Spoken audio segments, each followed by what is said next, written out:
The formula for getting wealthy with just dividends, two routes you could take. The traditional dividend growth ETF route, and then the new exotic route, I would say the kind of sexier route is going to be. Welcome back to the channel. I'm super excited actually to have Marcos Mila on with me. It's not a Masters of the Market chat per se. Marcos was actually on Masters of the Market a long time ago, but I wanted to invite him back on because, as many of you probably know, he's really become like the ETF king. And I wanted to have a legitimate conversation with Marcos about individual stocks versus ETFs. But before we even get to all that, Marcos, man, how have you been? I've been doing well, man. Market's been good. Portfolio's looking great, man. And I feel like we're seeing a lot of shift into ETFs, not only this year, but projecting for the next 5 or 10 years. I think ETFs are going to be taking over more than they already are. So for everyone who doesn't know, like Marcos and I were in Vegas together at this conference, and we sat in on this session where the whole topic was like how ETFs are about to take over the amount of individual stocks that are out there. So right now we have about 4,000 individual stocks, and ETFs are right on the come up of 4,000 ETFs, and then plus and growing as we move forward into the future, which really prompted this whole conversation. Of course, Marcus's entire channel is ETFs.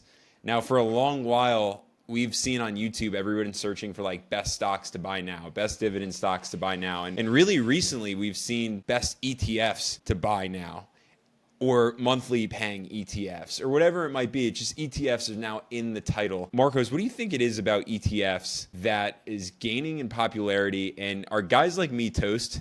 I feel like the appeal for ETFs right now is diversification, right? So instead of betting on one stock and you're betting on one story of a company, you're betting on potentially hundreds, if not thousands of companies all into one, I guess, asset of an ETF. And that's what makes it really appealing to investors, is they don't have to stock pick, one stock or do all the long hours of research. Sometimes research could take up to weeks. Gone are the days where, you could pick a stock and it would go up. Maybe in this market, that's kind of been the theme, but ETFs offer investors a better risk reward ratio, I feel like, than going for individual stocks. So you're seeing a lot of people go into ETFs more than individual stocks. And then in terms of your, comment on being toast, I feel like a lot of people are switching away, in my opinion, from individual dividend stocks and moving towards those monthly or weekly payers. So that's really interesting to see in the market. I know that monthly covered call ETFs have been on the rise lately, and in terms of what people want, I think that they really like the appeal of an ETF, like,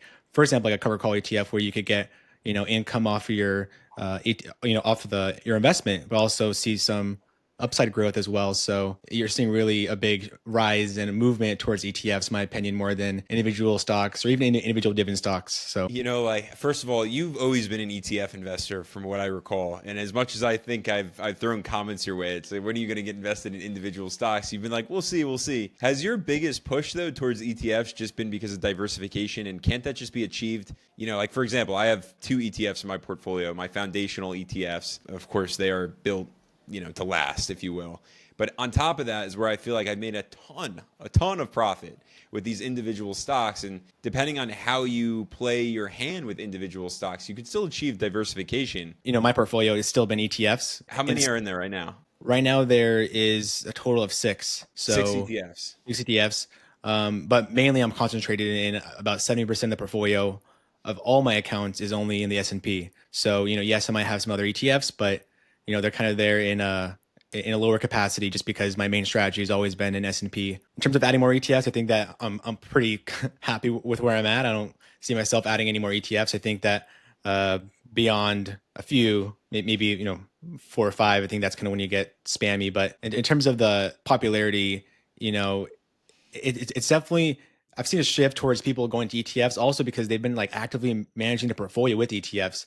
I've seen so many people go into buying an S&P 500 ETF and then complementing it with like a growth ETF or a dividend paying ETF, and then just going full on into monthly dividend payers or weekly dividend payers, and then having like 5 or 10 positions. Because with an ETF, especially with the monthly and weekly payers, not only can you go into an index that has a broadly diversified basket of companies, but some of these monthly and weekly payers could have one individual stock. So that's why people could see 10 plus ETFs in a portfolio, because not only are you holding indexes, but now you could hold one individual stock in an ETF that's based off a derivative, like a covered call strategy, for example, or maybe a leveraged ETF example. Man, it's been there's been such a huge rise in ETFs. I feel like it's not going to stop, especially when all these ETF issuers like Defiance, Roundhill, I know Capital Group as well, are just releasing new ETFs, and they're mainly based around thematics. So you're going to see cover calls on a monthly basis, on a weekly basis, as well as some unique strategies come out, especially in like quantum computing, technology, or any other strategy that these ETF issuers feel like they can provide. Well, dude, how dangerous do you think some of these ETFs are? Like when someone's looking at some of these, like the 2x, 3x ETFs, for example, you were just talking about like a single stock ETF, and like you can make a ton of money, but we also have to be careful with these, as you know, because it's really now depending on like intraday trading and really watching the market. So is that all too different than an individual stock? You have to be really actively managing that position in your portfolio. Just because you have a 2x 3x leverage, I think the common misconception is people thinking, okay, if the index or the underlying goes up 1%, I'll get 2 to 3x of returns. But you could also get on the downside. Now people might think, okay, if it's 2 to 3x leverage and I get 2 to 3x of returns, why don't I just hold it for 1 year, 3 years, 5 years, 10 years? But people don't know that every day the leverage resets. So it'll track the daily price movement of the underlying. So for example, if the market goes down 20% one day, let's say you're on 2x leverage, you're down 40? And then the next day the market goes up 20% and then the leverage position will go up, but you're still down on the leverage position versus just holding the underlying. People don't know that in like a downward market, you're kind of compounding your negative returns with a leverage ETF. Plus, leverage ETFs are more negative return biased versus providing like a super high return long term. So when people go into a leverage ETF, the best thing I would say is for day traders, tactical hedges, or even with people who want a short term momentum trade. That's where leverage positions could really amplify your returns, but they could also amplify your returns on the downside. And it also, you don't want to be holding those too long as well because of the expense ratio is going to be over 1%. You don't want to be, getting burned on the downside, but also getting burned on your expense ratio. But this is like when we're saying goodbye to the whole like buy and hold, buy, hold forever type of deal, which is typically what you get with dividend investors. And when people are trying to get wealthy with dividends or, make passive income and retire early, they're looking really to buy and hold. First of all, I wonder, and I'm going to toss you this question here, but like, I wonder what 2 to 3 years or like 5 years is going to look like. Are we going to have investors who are even interested in individual stocks? Or are we all just going to be at that point trading more leveraged, ETFs and watching, on the week to week, day to day, because there's so much money that could be made with a lot of these leveraged ETFs. But again, you have to watch them. Not too long ago, like 2-3 years ago, before leveraged was like the thing, it was ETFs were in the picture and you could buy and hold an ETF or you buy and hold individual stocks. Like that was the talk on YouTube. And now it's really like the only thing I'm seeing is leverage ETFs, maximum income, like insane yields. I think you're going to really see a rise, maybe not in leverage ETFs, my opinion, but definitely going to see a rise in monthly income, weekly income ETFs that are based off cover calls instead of, leverage positions, gold ETFs or something like that, bond ETFs. I feel like the popularity right now is definitely going to be, like I said before, those monthly and weekly players, but then you're still going to have your S&P 500 ETFs be super popular, your traditional dividend and growth ETFs, and I feel like everybody's going to be, maybe their head might be spinning around because you're going to be having so many choices. It's going to be hard to just nail down just a few that for your strategy because it's just going to be really insane to see what happens. But I think thematics is also, I guess, strategy that's going to be super popular in the long term. But in terms of right now, I feel like S&P 500, traditional broad market ETFs, growth ETFs, dividend growth ETFs are never going to go out of style just because they're tried and true. You could buy and hold them forever. And some of these newer ETFs that have just launched in the past year, 6 months, month, they still don't have like a 5-year track record. So I guess people are still kind of on the fence of them, waiting to see dividend payments on a monthly basis or weekly basis, and then to really see how the ETF performs in like a 3-year to 5-year time period. So that's why I said, maybe the next 3 to 5 years you might see a bigger rise in those ETFs, whether they perform well or maybe they don't. So your 6 ETFs, I'm curious to know like how you chose them and why 6, and isn't it in my head, a diversified portfolio really just comes down to covering all sectors, making sure your bases are covered there. Are you over diversified at this point? Wouldn't you be better off just like throwing a ton of money into two or three? I feel like you'd be better off just throwing your money just in like VT, just like the total world That's it. ETF, right? That's Stop always going to messing be around.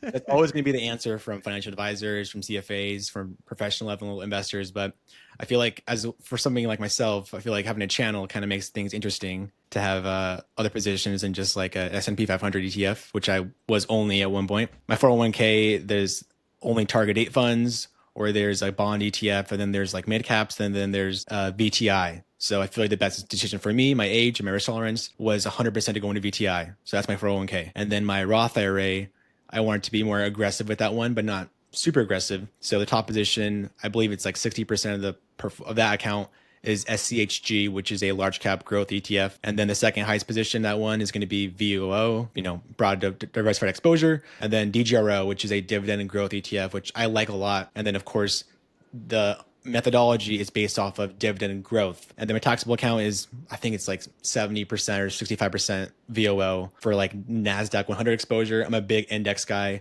I love, the history of the NASDAQ 100, S&P 500. I feel like it's a no-brainer for me to have those funds. I have a small position in SCHD because I feel like if I talk about on YouTube a lot, I got to just join the movement and have some money in it. But it's at like a 3% exposure in that account, or in my whole entire portfolio, but it's 5% exposure in that account. So when people say like, oh, why are you investing in SCHD when you could have your money in growth? And I'm like, oh, it's like 3% of my whole entire account. And it's not like I'm going to lose money because, these dividend payers are never going to go anywhere. They're always going to have revenues come in and pay out a dividend. So I feel like for me, and transparency is a big thing for me to have SCHD in that account. So when you compile like the most amount of money, I feel like my top 4 holdings are SCHG, QQQM, VOO by far, and then VTI. So if you weren't on YouTube, would you kick out 5 ETFs? If I wasn't on YouTube, I feel like I would be. You'd be like all in on Bitcoin. I feel like I would still be in my 401k. I'll still be working, and I am still working, so I'll still be 100% VTI in that account, my 401k. But Yeah. majority of my money is always going to be in the S&P. No matter what happens, I'll always be a top holding by far. Vanguard's VOO. The last, we actually had a conversation on, on a chat like this was, I think, over a year ago. Yep. And you had 100-something thousand in the account, and now you're almost at 200,000. Or you might even be crossed that mark at this point. I'm at right? 191. Let's go, man. Yeah, 191. You're right there. Right How there. the hell did you do that? Like for me, I went from dividend investing into individual dividend stocks. I had about a portfolio of 30 to 40 individual holdings, and that was 2 to 3 years ago. And then slowly but surely, everybody knows my story. I cut down and really started to focus on like my core 7 to 10. I literally saw my account double, and it was amazing. You, on the other hand, I feel like, again, it was like, even though you have just 6 ETFs, and I think that grew in size because I don't think you had 6 ETFs last you were on. Again, it's like, I hate to call it over diversification, but that's what I feel like it is with holding so many ETFs. My ETFs, I have a tech specific one, and then I have the S&P. So there's some overlap, of course, but with yours, how much overlap is there? And like, again, how the heck did you go from, your 100,000 or so to almost doubling that within a year? Yeah, totally. I feel like getting that money up, it was just staying consistent, right? Especially with the 401k, people don't know that, you can get a match with it. So if I'm still continuing to invest in the market, I'll still get a match. So I'll still get some sort of, I guess, risk-free return just based on my employer contributing to the 401k. So that was a big factor. And then, of course, buying dips or just continuing to dollar cost average, especially in the last, 3 months, couple months when the market was kind of nosediving a little bit. Definitely pulled the trigger on a lot of, especially, I bought like 16,000 of VOO, and I had a good sizable cash position. In terms of how that account got to 200, almost 191,000, but almost 200,000. Dude, just keep sticking to the strategy, just sticking to dollar cost averaging, sticking to the ETFs, sticking to the plan. And then, of course, I always preach to people that your main concern shouldn't be the returns beating the S&P or buying this ETF because it went up more than this ETF and they're like similar. The biggest concern for me is how much money can I make if I'm investing $1,000 a month versus someone else who may be, having a better return than me and they're only investing $200 a month, it doesn't matter because I'll outperform them long term because I'm investing more money. I have more money to compound, more dividends to snowball because I'm just investing more money. So the biggest thing, of course, was contributing more to the account and then investing more money. And then when the markets would recover, I feel like I had a good return. When the market was nosediving, VOO, I was like up like 3,000, and now I think I'm up like 19,000. So just buying the dip, snagging up those shares, reinvesting your dividends, market goes up, and of course all the other ETFs gone up as well. In terms of fund overlap, like you said, there's definitely going to be a fair bit of fund overlap, right? But fund overlap shouldn't be the enemy. I feel like it's more of like an indicator, like, okay, I should maybe relax and chill and maybe not add positions that are going to be more correlated. The main concern is just definitely getting the money into your account, sticking to your strategy, relaxing when things, don't go your way. Like for example, the market, keeping your head down. And one day, I opened my account and think this last Friday, I was like, oh, I'm almost at 200,000. That's crazy because I was at 150 like a month, 2 months ago, and then now because the market recovered, I'm definitely up on all my positions by a lot. I know me and you send a lot of like Instagram reels and whatnot to each other, always joking around about like buying the dip and Yeah. losing money in the market and making it back, whatever. Were you sweating when the market was dipping down and you were just tossing money in? Or I almost, because again, with an ETF, like, man, I'll tell you what's happening right now. For me, at least, I have one position in my entire portfolio that's down, and you could probably guess which one it is. Is ETF? It's not an ETF. Oh, is it United Health? It's United Health. And like this bad Larry is just down. I mean, it is down in the dumps. It's been down for months, and it just can't, like Ryan and I even spoke about it, and it's just like can't catch a break. I mean, one thing after the next. Just the other day it dipped another 5%. But when you have individual stocks, okay, you're running the risk of ultimately, I mean, the liabilities all over the place, right? Whether it's United Health or another, but with an ETF, I mean, your bases are really covered. So I almost feel like you are probably sweating way less than I am, or some other investors out here that have just, portfolios with individual stocks. I feel like I wasn't sweating at all. I feel like I was sweating because I wanted to hop on YouTube and talk about it and help people for sure. I remember I made a video when the market crashed. I remember I was so sick, and people don't know that like I was so sick, but I like got myself all medicated up, and I recorded that video on like why you should how to. I believe that the title was like how to survive a stock market crash. Like that video did pretty well for that time, and then of course no one's watching it because the market's up. When I made that video, I just felt so relieved that I made it because I feel like I could help somebody, not sell other positions and stick to their strategy and feel confident navigating the markets. So I feel like I wasn't sweating. I'm never sweating about my own portfolio because I know at least long term, I'll make some sort of money or at least break even in the case of a catastrophic event.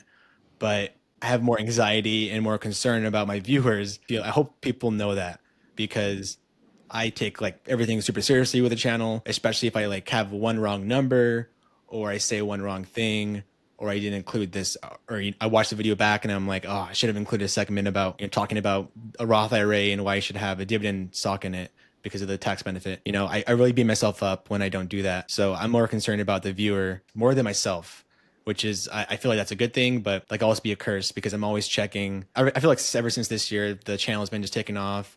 I used to, respond back to all these comments, and now it's just too much for me that I can't go on Blossom.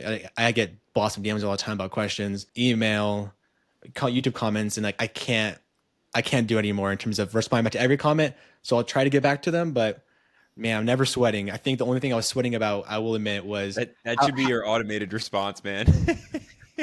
I feel like Yo, the I'm only thing never sweating. Just keep going. I feel like the only thing I was sweating about is like, geez, how low did the Nasdaq 100 go in growth ETFs? Because we saw that dot-com bubble back in 1999. So I think that was the biggest concern was, geez, if hypothetically, if tech was overvalued, which it was, in my opinion, this last year, how low could it go? But in terms of like the future value and the future cash flow projections of these companies investing in AI, I wasn't really concerned because I feel like in 1989, technology wasn't really a proven concept and what they were doing versus now it's totally different. But yeah, long story short, I'm concerned about the viewers more than myself. I feel very similar.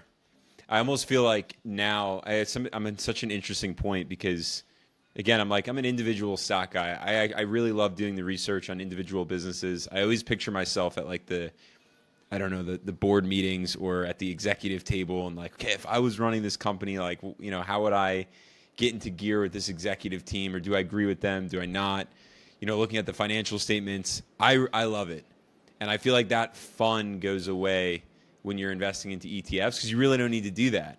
Yeah. But it has me thinking because, to be honest, my portfolio, as much as I've gone into, selectivity mode with like just my 7 and now I 6 in there individual stocks, I have my 2 foundational ETFs that are just propping everything up.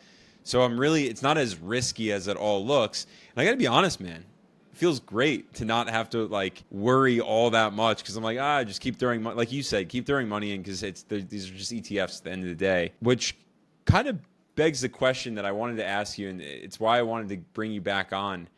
I have this whole series of, masters of the market and getting wealthy with dividends and passive income. Marcos, are we getting wealthy with dividends wrong? I'm going to take a step back and say the traditional way of just picking an individual stock of dividend paying stocks is, I feel like, never going to go away. There's going to be definitely those people who want to be more hands-on with their portfolio and might feel like they're going to generate some sort of alpha that's going to be more than picking a dividend ETF. And with individual dividend stocks, I feel like I think the math is like a portfolio of 20 broadly diversified sectors of dividend paying companies is a good basket of companies, but that's 20 earnings calls to listen to. That's 20 companies to research on, to keep up with, and some of them might be keep up with the market as well and what's going on macro economically.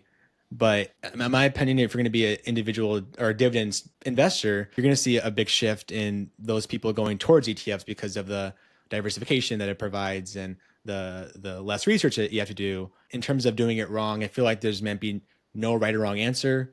It might be depending on your own goals and strategies. But for the beginner level investor who's just starting, 100% ETFs is going to be your biggest move, because the biggest argument for myself and other CFAs and financial advisors is going to be, why would you hold Coca-Cola individually and, expose yourself to risk of the company? Like, for example, like I think Pepsi is down like kind of quite a bit, even Still though, is, yeah. yeah, even though mentally you're thinking, okay, Pepsi, everybody uses it, everybody drinks it. It's been a long paying, dividend paying company, dividend growth. And then it's just you're down massively versus buying the S&P, which does pay a dividend, but it's not a dividend paying ETF, or not a traditional dividend ETF with a high yield. But if you just held it in, SCHD, DGRO, VYM, VIG, maybe even a monthly cover call ETF, you would be better off versus just buying Pepsi. I feel like there's not going to be the right or wrong answer, but in terms of the biggest increase your success rate of investing is definitely going to go with an ETF, because if you want dividend growth in your portfolio and you're focused on dividend growth, there's ETFs that have that built into the methodology and the in the fund's goal. You just higher yields, traditional dividend stocks. There's ETFs that have high yields. There's monthly cover call ETFs that allow you to take in income from premiums as well as have some upside potential. I feel like there's everything for ETFs now. So Leverage ETFs are definitely growing in popularity. There's a ton of money to be made here, and we already discussed like the necessity to kind of watch that a little bit more closely. When you think of the next like year and a half, 2 years out, and I know you keep saying like even like traditionally speaking, individual stocks are always going to be in someone's back pocket, and likewise with some of these, I want to say more traditional ETFs. But you've been covering a ton of ETFs, on the channel. These new school, I'll say, ETFs. I see it across YouTube and also across X, investors who are just extremely interested now in leverage. This to me is so new and exciting, but because it's so new, I feel like a lot of investors don't even know how to look at these ETFs. So you've been doing interviews with CEOs. By the way, anybody out there who's listening to this, go to Marcus's channel. He's crushing it with the content. I'm curious to get your takeaway here from how to find the good leveraged ETFs and like what to look for. How do you know which ones are safe? How do you know which ones are like a little bit too crazy of a yield? How does someone navigate through this process? you have leverage ETFs based off of indexes, which I always preach. That's going to be your quote unquote safer bet, because you're betting on an index. versus one individual stock. But then, we have to wait and see how these leverage positions, how they fare in a bear market, because you're gonna get amplifying your downside losses. And I think the income should be able to cushion some of it, but with credit spreads and cover call ETFs, you're still subject to all of the downside of the fund or the ETF. So that's gonna be super unique to see. But in terms of people wanting to go to leverage, they really could see the potential to amplify gains in a short period of time. And I remember from that interview with Sylvia Jablonski, every single question. I think my interview was great. Spencer Invest was great. I believe Adriana from Passive Income Investing, that's the channel, was You great as also, yeah. well. But I tried to answer questions. It's funny because I try to act, maybe foolish in the interview, because I try to put myself in an investor's shoes on what they want to hear. So like, why is the expense ratio so high? Because you got they're taking out debt on your behalf to amplify, take out to do the leverage. And it's because it's a derivative. And then who is it for? That was the biggest question. And then the answer that Sylvia said is somebody who's actively managing the portfolio, which is kind of short term for somebody who wants to use it as a momentum play, as maybe like a tactical hedge or a day trader, maybe not day trading, but like, going off on a weekly or monthly basis. So it's definitely going to be a super unique opportunity for ETF companies to take advantage of it. It's definitely going to be interesting to see how the next 6 months of the year goes on, because if we see excessive volatility to the downside, you might see people shying away from those products and more in towards unlevered, uncover call ETFs or individual stocks, for example, and then more towards those regular traditional kind of old school types of funds. So it's going to be super interesting to see what happens in the next year. I want to ask you one last question, man, and it comes right down to the new formula for getting wealthy with dividends, or generating insane passive income. As you keep saying the word amplify, that might even be in the title of this video. Who knows? Amplify your income or whatever it might be. But this, Marcos, I think we're on to really the next era of how to generate income and wealth with ETFs. So what's the new formula here for all of us? I feel like the formula for getting wealthy with just dividends is, in my opinion, there's two routes you could take. You could take the traditional dividend growth ETF route, because you have hundreds of companies in these ETFs. So you would just invest in, maybe I would say, 2 to 4 dividend growth focused ETFs, not just dividend ETFs that just have high yields, because you want to have these ETFs with dividends have a CAGR. So maybe something like 5 to 10%. So not only are you hopefully growing in your share price and your capital appreciation, but you're also growing in your dividends year over year, because I think the ultimate goal of a dividend investor is to eventually live off their dividends. So you want your ETF, when you're looking at a chart, like for example, you could go on Seeking Alpha and just click on dividend growth. You should hopefully see a consistent chart of dividends growing year over year, which may be a sign of financial strength in the company. Maybe they're doing well in their revenues and their earnings. So not only are they earning more money, which hopefully could be realized and reflected in the share price, which is hopefully to the upside, but also they're paying out more dividends to investors because they're making more money. So that's kind of the one route is, SCHD, VYM, DGRO, VIG, ETFs that have traditionally are built on dividend paying stocks only. That's kind of like one route. And then the new exotic route, I would say the kind of sexier route, is going to be those cover call ETFs. I would say that it would be best for investors just to stick to monthly payers instead of weekly payers, just because of it can get more complex. The expense ratios could be higher for the weekly payers. And most of the time people don't know that when they look on the website, it'll just say distribution rate and not dividend yield. So distribution rate is not the dividend yields. It might say something like 15%, 16%. And then you got some other cover call ETFs that say like 100%, like your yield maxes. And that's not all dividends. Some of that's return of capital, which is going to be taken out of the NAV of the fund. So I would say go into your monthly payers that have an index. So there's two big popular cover call ETFs that have an index, S&P 500 and then NASDAQ 100. Those are like the two popular ones I would say people go to and that they should invest in if they're looking for a monthly income, because not only are you investing, is some of them actually don't invest in 100% of the S&P 500. It just says that. But I was talking to Sai Katara from Tap Alpha, and it's interesting because his fund actually legitimately invest in the S&P versus some other cover call ETFs say that in their title. Then you look at the holdings, and there's like 160 holdings. I'm not going to call out JP Morgan, but that's With that's JP an Morgan. that's an example. So those, if you have an index, you track a broadly diversified basket of companies. So if the S&P 500, the Nasdaq 100 appreciates, you're participating in that upside. But with the cover calls, you're kind of capping your upside because you're selling your, when you're selling the call option, someone else takes advantage of that upside because you're selling that cover call to them, or that call option, and then you're taking in the premiums as income. When you're investing in those ETFs, you're taking in premiums, and you're also getting upside appreciation, but you're getting it in a diversified basket of a monthly cover call ETF. So I like that. I like that strategy a lot more, or a lot, maybe equal to the regular on a cover call route. Yeah, I feel like those are the two routes I would say to go for investors, but that's kind of my opinion on that. Here we are stepping into the new era, really, of investing overall, getting wealthy with dividends, generating income, all ETFs, in my opinion. And I think it's a really exciting time. Everybody, Marcos's channel is like solely focused on ETFs. So I got to say, if you haven't checked out his channel, you got to jump over there after this video and just give it a look. Let us know your thoughts, though, here on ETFs. And if you're invested in ETFs, if so, which ones, down in the comments. I'm insanely interested and curious to know how many of you out there have loaded up on ETFs within the last, 6 to 12 months. So with that, we'll close out. But Marcos, I want to say thanks for joining me, man.